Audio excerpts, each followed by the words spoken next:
Poleconomy is a board game invented by New Zealander Bruce E.Hatherley and first published in 1980. It is similar to Monopoly, but the board is divided into companies rather than properties. Players compete to acquire properties and investments through stylized economic and political activity. The playing time is set by agreement from all players, e.g., 2 hours, and the winner is determined by the monetary sum of all player cash, companies, insurance or other assets. The game can also end when there are no more companies, advertisements in the bank or bonds in the treasury. Another objective of the game is to teach players some of the fundamentals of economics and the ways in which the economy and the government interact. Different editions were published for several different countries. The name Poleconomy is a portmanteau of politics and economy. History. Poleconomy was invented by Bruce Hatherley, a New Zealander from Christchurch who was living in Sydney at the time. He first filed a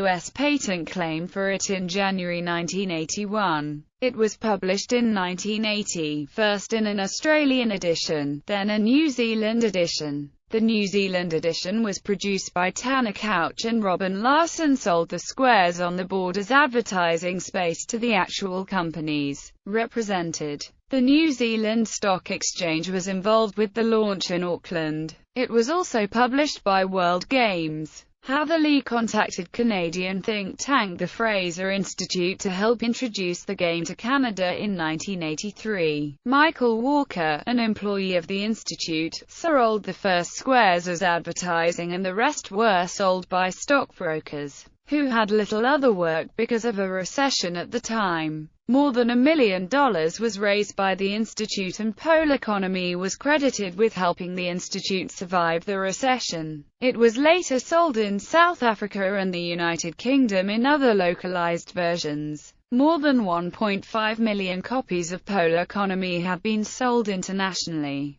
incorporating the participation of 260 major corporate sponsors who leased advertising space in the separate national versions. U.S. patent 4,522,407 was granted for the game in 1985. The game. Players compete to acquire properties and investments through stylized economic and political activity. This involves the purchase of real-world companies and advertising using artificial money. The players take turns moving around the board via the roll of the dice, landing on the game board squares and carrying out instruction according to the square's contents or player decision. The game is unusual in its mirroring of real-world businesses for which it has licenses to use their trademarks. It also illustrates how political events such as government decisions and taxation affect the economy. The players take turns at being the prime minister or president through elections. Once in power, they have the ability to dictate the levels of inflation and so increasing or decreasing rents for property owners. If a player cannot cover their rent, the debt is written off and they can continue receiving a government salary. No one becomes bankrupt. According to the rules, the game ends when the central bank runs out of money. Enterprise Australia sponsored the game to improve understanding of the free enterprise system among school children, and sold over 100,000 copies. The introduction to the rules of the New Zealand version quotes Enterprise New Zealand. The game reflects the way industry,